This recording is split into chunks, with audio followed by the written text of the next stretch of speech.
Welcome everyone to today's, hello, start over again. You guys can laugh, it's all right.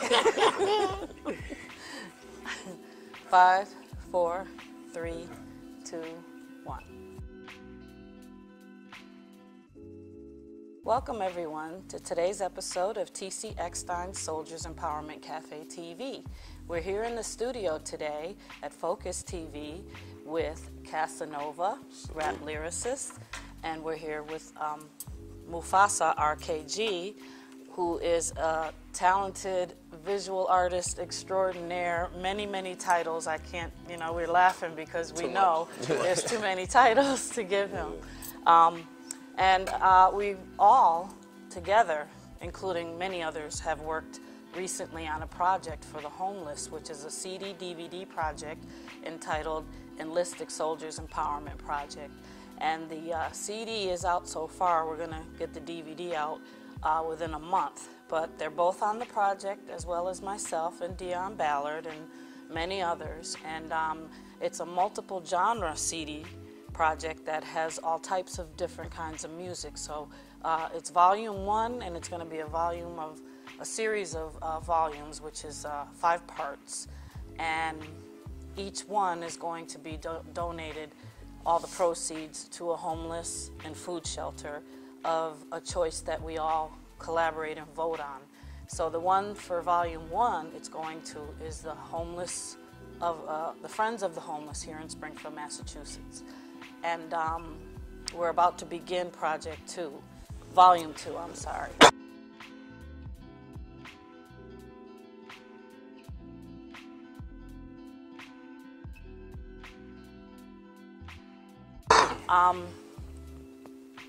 Lionel, yes. Why don't you tell the audience about yourself and how you felt about doing the project? Being part of the project, I felt great just to be accepted to be part of the project.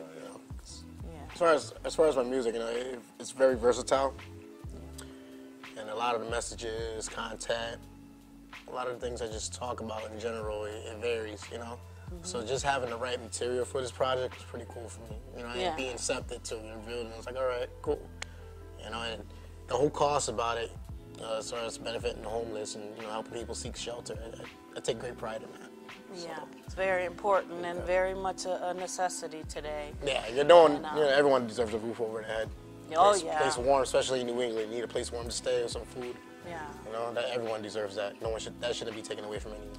Exactly. And it's so critical today in America, I think, that it's not just something like back 10 years ago we used to hear about it. And we used to, see images on TV and, there's the homeless problem and the church is taking care of it. And, some people would sweep it under the rug. But now, I can say, honestly, I know almost every person that I've encountered has experienced somebody they know or someone in their family or themselves have crossed paths with it happening to them or possibly almost happening to them. Or having the need to help someone that is in that position. I think a lot of people are selfish. There's more people that's more homeless than what they think. I think a lot of people that's homeless don't even see themselves as homeless, like simply moving or living house to house. Yeah. Is homeless, That really is. But they seek that shelter, but sometimes I don't think in their head too, they're just living for that night and they're content. But it's always a struggle to think about where you're going to lay your head the next day. Are you going to be able to stay there again?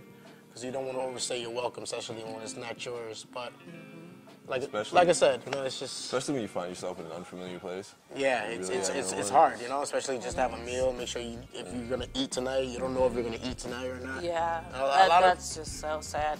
Now, I grew up in the church, and I've learned since a child, early in the church, that even if you have less, you just give what you can give, and you offer the shirt off your back. I've always been that way. Even if I don't have much, if you need it, I'll give it to you because I know God's going to give it back to me. And He always does. I mean, I'm 50 years old now, and He's never let me down. And I have opened my doors many times to family members that they wouldn't say they were homeless. They'll just say, I went to go stay with Auntie or whatever. But during that time, they actually ended up staying with me for long periods of time. And they remember it now that they're all grown, and they're like, I'll never forget what you did for me, blah, blah, blah. So, you know, it really touches home with me in that respect because, you know, I've always, I'm not going to pride myself in that. I've always had a roof over my head. There's been some dangerous points where I was in fear of, oh my God, what are we going to do? I have to make sure this is taken care of. But because I did make sure it was taken care of, and I was blessed to be able to have what I had, I made sure I opened my door to whoever. You know, even like one of my niece's ex-boyfriends, when she was with him at the time, his mother was mad at him for something for 2 weeks and she threw him out. I'll never forget. He came and stayed with us, and I didn't mind. And this kid, let me tell you, he got up and he scrubbed my refrigerator and he cleaned the floors. And I said, what are you doing? You don't have, and I ran a daycare business during that time. My home was a home daycare. And I have my degree as a nurse, but I bought a house and turned it into a daycare, so I would try that and do nursing shifts, third shift sometimes.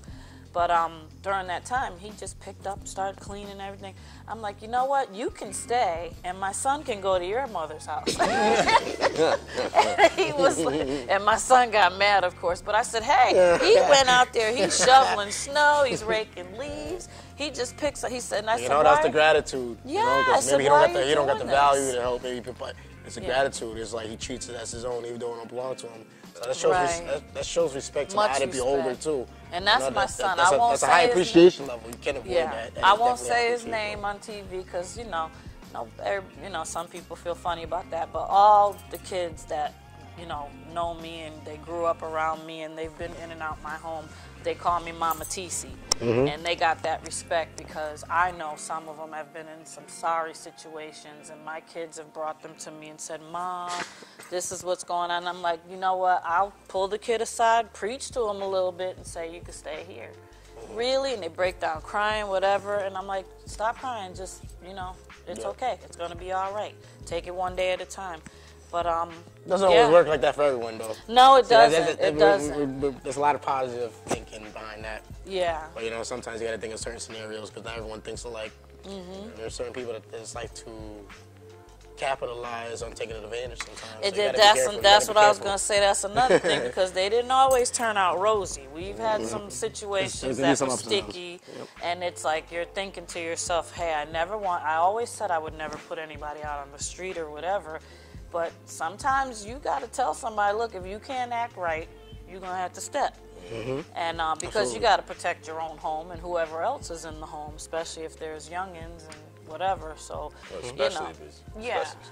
Yeah. So I can understand being very precautious when it comes to homelessness, but I don't understand people just turning a blind eye. I mean, if you see somebody on the street, you can at least say, let me give you a ride to a shelter, or let me go check out this for you. That's one of the biggest problems that I've seen as far as people's view of homelessness. They see a person homeless on the streets and it's like, oh, look at this bump. No, it's not that simple. You don't know what happened in that person's life to put them in that position. Absolutely. Most of the time, these people are homeless not by their own doing. Yeah. It's what other people have done that have put them in this position. And it's really, when you're on the streets, you don't got a nice pair of clothes to go on, look for an interview, or even a phone number or an address to give them. What's going to make these people want to hire you? Exactly. So it's just a defeating situation. Yeah, it is. In general, and people's outview and treatment towards those who are homeless is only makes it harder on them. I think it follows up by population control. And a lot of people are popularly controlled without even being knowing. And it falls a lot to do with the media and the system. So they try to put a fail-safe system. If we can't provide yourself, we can't provide you. Right. It's just like simple as someone that doesn't have a vehicle, they need a ride somewhere. Can you pay for gas? And that's become a big problem. What can you give them for them to give back? And that's what a lot of people's mentality is. And I think it doesn't really bring back to the original Samaritan laws. Originally, it's you do without receiving. And a lot of people can't really take that for that effort because they misguide that or misconcept it with being taken advantage of. And it's not always so the case. You know, and a lot of people don't have a belief in a higher being. You know, but if you believe God's gonna give that back to you, then why wouldn't you? You know? Definitely. And a lot of people just don't feel satisfied until they know they're gonna get something back out of it. Right. You know, and I think that leaves it in crooked situations. That's what the worst part is. Yeah, because I mean, like, if I look back and said, well, I did this and I did this, and then people walked all over me. I mean, that's not really helping people. That's not. I mean, I might as well just have thrown away. And like you said, you don't know their situations, so not everyone's homeless on their own cause. Right. You know, it could have been a heavy working man. Lost his job and wasn't able to pay for it. He only had 3 months. He still couldn't find a job enough to pay for it, and kicked him on the street. And it's he doesn't have any relatives really to fall not back something to. that people should even want to know. I mean, of course you're curious why this person is in this situation, but if you came across somebody that fell down and they got a really bad cut and they're on the street, you're going to just get the first aid kit and try to help them, or call an ambulance, or do something. It's the same thing with homeless. You just get in there and you do whatever you can. That's my thing. That's how I feel about it. And then you don't look backwards and say, well, I did this, I did that, and then later on, this person either did me wrong, or they never said thank you, or they just moved on with their life and whatever. You did it because you wanted to do it. You did it out of the kindness of your heart. You did it because God told you. There's many reasons you did it, but if you did it for the wrong reason, then you might as well not even bother doing it. Because you're not helping anybody if you're throwing it back in their face. Knowing that you did it for the wrong reason, or knowing that you did it for just, it's going to sit there. And people can digest that the way they could, you know? But knowing positivity gives you an empowerment too to yourself. So even, like I said, you do without receiving or expecting it, that leaves you in a standard of a higher being, you know, that makes you feel more valuable. And people notice that. People don't think people notice that. You don't have to tell people your information, but people can sense that out of you. Like, yo, he's a very powerful man, you know what I mean? Yeah. Or powerful woman, for that case. And just the power of giving, you know? Exactly. People like that, you know, and it helps you in itself because it builds character. It sure does. It sure does. And it's like you find out what your purpose is, too, in life when you start doing that, because it's not just a good feeling. It's when you finally wake up and realize and say, you know what, this is what I really am supposed to do in life. This is what I'm here for, you know. But on a more personal note, this CD project really has big purpose for you, Steve. And absolutely. If you want to share with the audience any bit of that, that would be great. I was really excited to be a part of this project because, you know, music can help people in so many different ways. That's why music has been such a big part of my life. And not only you know, unspokenly, like, you can uplift that person's spirit, and we can sell this project and put that towards helping them pick up. Helping them out in so many different ways, but it touches close to home to me because I've been homeless. It's not fun. I remember spending, it was like my 26th birthday. 26th birthday, I think. Wow, you don't look that old. No, I'm 31. I know I don't look that old. Well preserved. That's good. That's good. Well preserved. Yeah, I think I was like, no, I was 26. I was 27. It was my 27th birthday.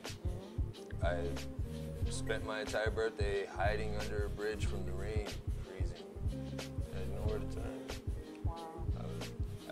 Again, this is another one of those situations. Girlfriend did me wrong. Thought she was paying the rent, wasn't. Found out she was cheating. Oh, Lord. Kicked her out 2 weeks after that. Got the eviction notice, and the whole time I thought the rent was being everything was and it wasn't a 30-day notice. Apparently, she had already gotten a 30-day notice. And didn't say anything. I got the 3-day notice. Oh, goodness.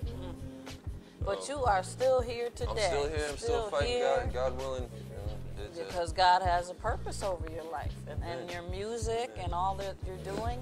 It's as much pain and all the trials that I've gone through.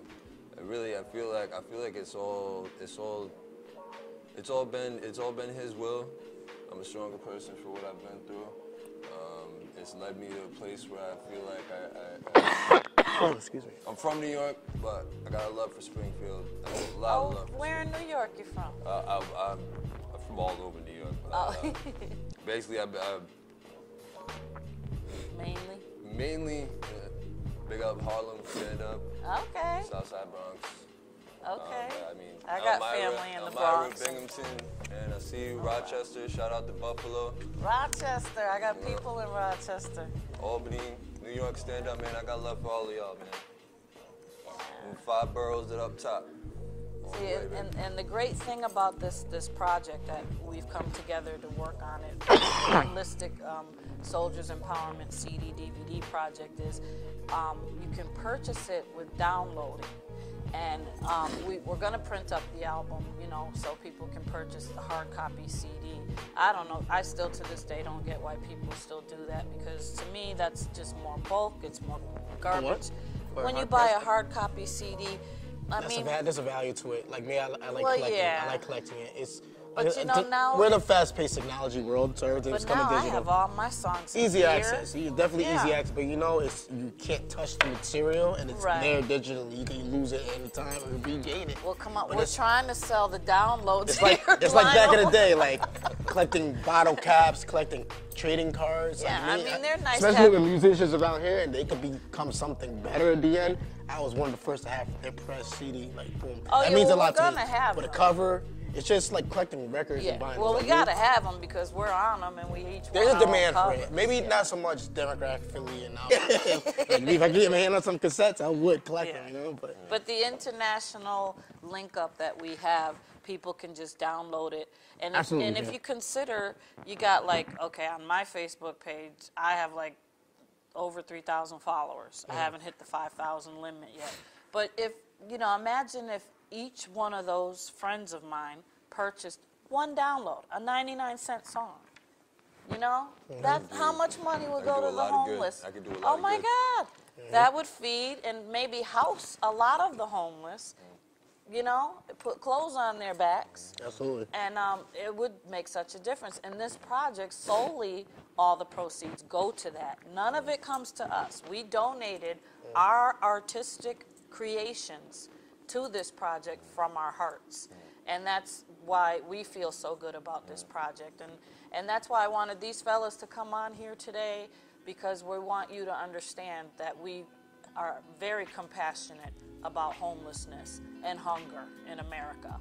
And worldwide, yes, but it is a very huge problem right here in our very own city. And that's why I said each volume we do in the series is going to be voted on different areas. I mean, we have other artists on the CD that live in Indianapolis and Canada, and they tell us about the homeless situations there, and you know, so we're all going to vote on different areas. But we started off with here because that's where we're from. All of us are from here. Yeah, it's really sad that it's 2016 and we still have this problem. You know, as much as being done, there's really not. There's still I don't think they're trying to help it. I don't think they're trying to correct it. Like I said, there's a lot being done out there to try and correct it, but I really, like I said, there's not enough. I mean, you got homeless shelters and you know, feed them, but they need it. Like I don't really know of any programs that are designed to help get them actually back on their feet. You know what? I've found out that they have. Counseling. They do it more for single mothers. If you go through it's harder for males. It's harder for males, that's but what they do it for single mothers that have kids. And even single, they gotta go. They help them with the hotel room. They put them in a motel or something for the shelter, and they sit in there for a few months. And then their Section 8, I think, comes through. Yep. It may not be a permanent one, but it doesn't happen as rapidly as the word is. It could take years. It could take years. And you know how much it is to pay for someone in a motel per night. So, you know, wouldn't you be better off building a big facility where people get shifted in, shifted out, something like that? Well, I think they should do more. They should do more for they're single relying on young men like yourself. I mean, if you have no kids and it's just you and you're homeless, where does that leave him? Right. I mean, you know? Right. It's like, I understand you got to do things to protect the children, but everybody should be protected. I mean, the other day it was, 15 below outside? Mm-hmm. You know? You don't leave people with nowhere to go. And then I actually was in the stores one day, and I saw someone say, that person's going to have to get out. They keep coming in and out of here. I know they're homeless or they're probably wanting to steal or something. I'm like, they're probably just trying to stay warm. Right, absolutely. You know, just leave them alone. They call it yeah. automatically. They can't stay here. And they keep using the bathroom to soliciting wash whatever up. like that. Yeah, I mean, leave them alone. Leave them alone. Let them. I think it would help a lot if we start back at the communities, because like the average working man doesn't really want to look back down on those that's not on their level. But within your community, like taking the observation, because I see certain people do. You know, it's not in their power to divide anything, but like once a day I used to see meal trucks from either soup kitchens or just people that, like a bunch of friends themselves. Yeah. They go order a bunch of burgers, dollar menu burgers, and they go out in the park, sit in the park with the most homeless and hand them out. Yeah. You know, and that's already a start, because now you're feeding them.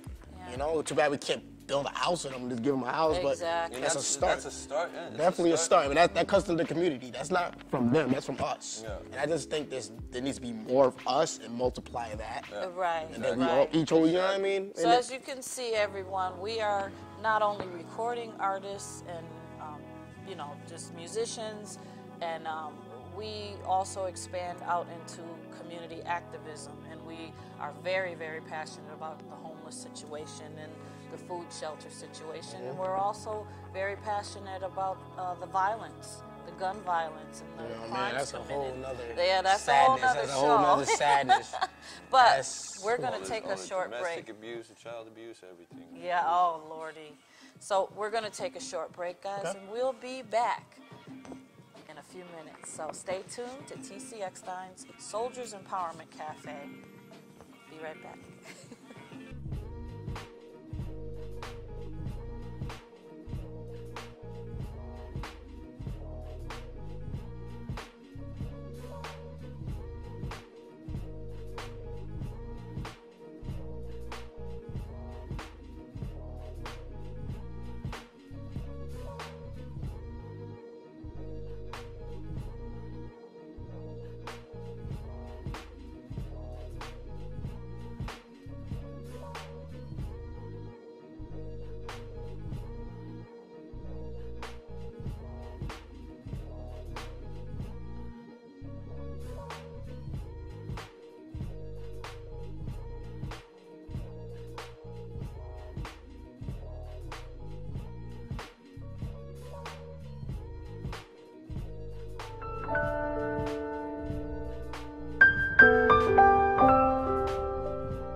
And we're back again in the studio here at Focus TV, Channel 12 on Comcast in Springfield, Massachusetts.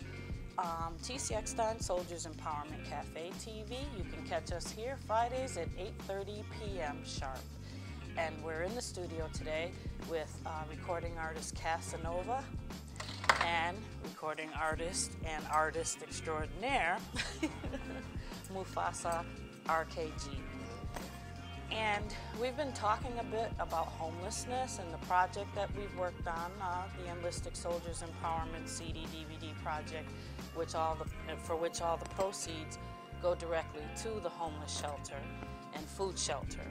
and we've been talking about our passions for that and why we donated our time and music to such a worthy cause.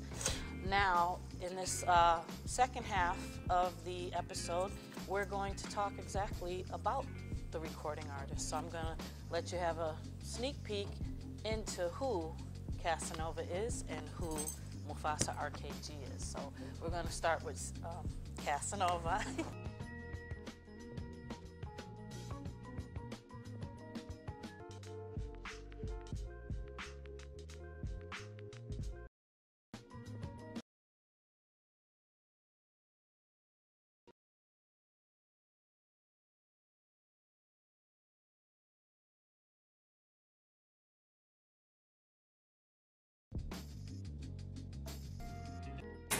What's up, Cast Nation? It's your boy Casanova in the building. Bucket Fresh, shout out, man. Just pick me up. It's a real good look. Shout out to Springfield. Man, all the love y'all shown me since I've been out here in Massachusetts. Appreciate it. Word. Rest of Cast Nation. Nothing but the most love, as always. We doing this video right here real quick. Just, kicking back. My boy Mufasa. Listen to some beats, boy Casanova, Another masterpiece.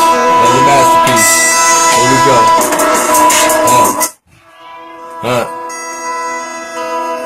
This one's gonna be called It All Lit Up to You. I mean, we're gonna get a little bit. Don't get too hyped. You're gonna have to stay tuned. Listen.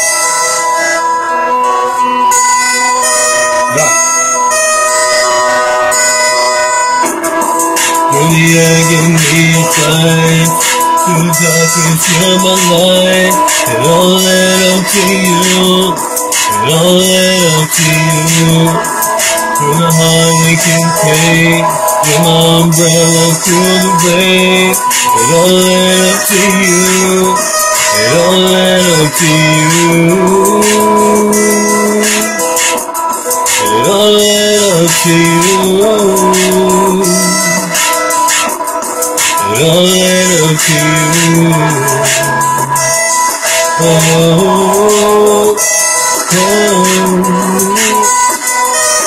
Yeah.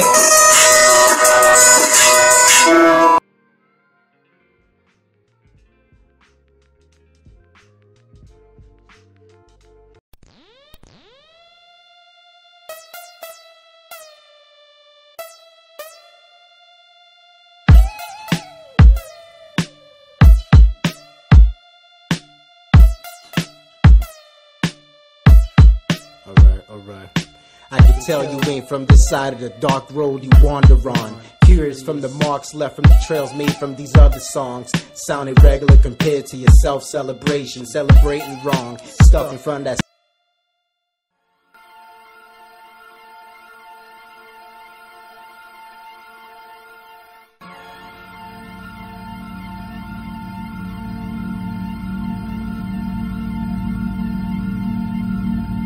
Chains filling every soul on walls. 3D messaging all around us courtesy. Your eagles lack artistry. Depart from me. I laugh as you drown from this open space odyssey. There's no fake inside of me.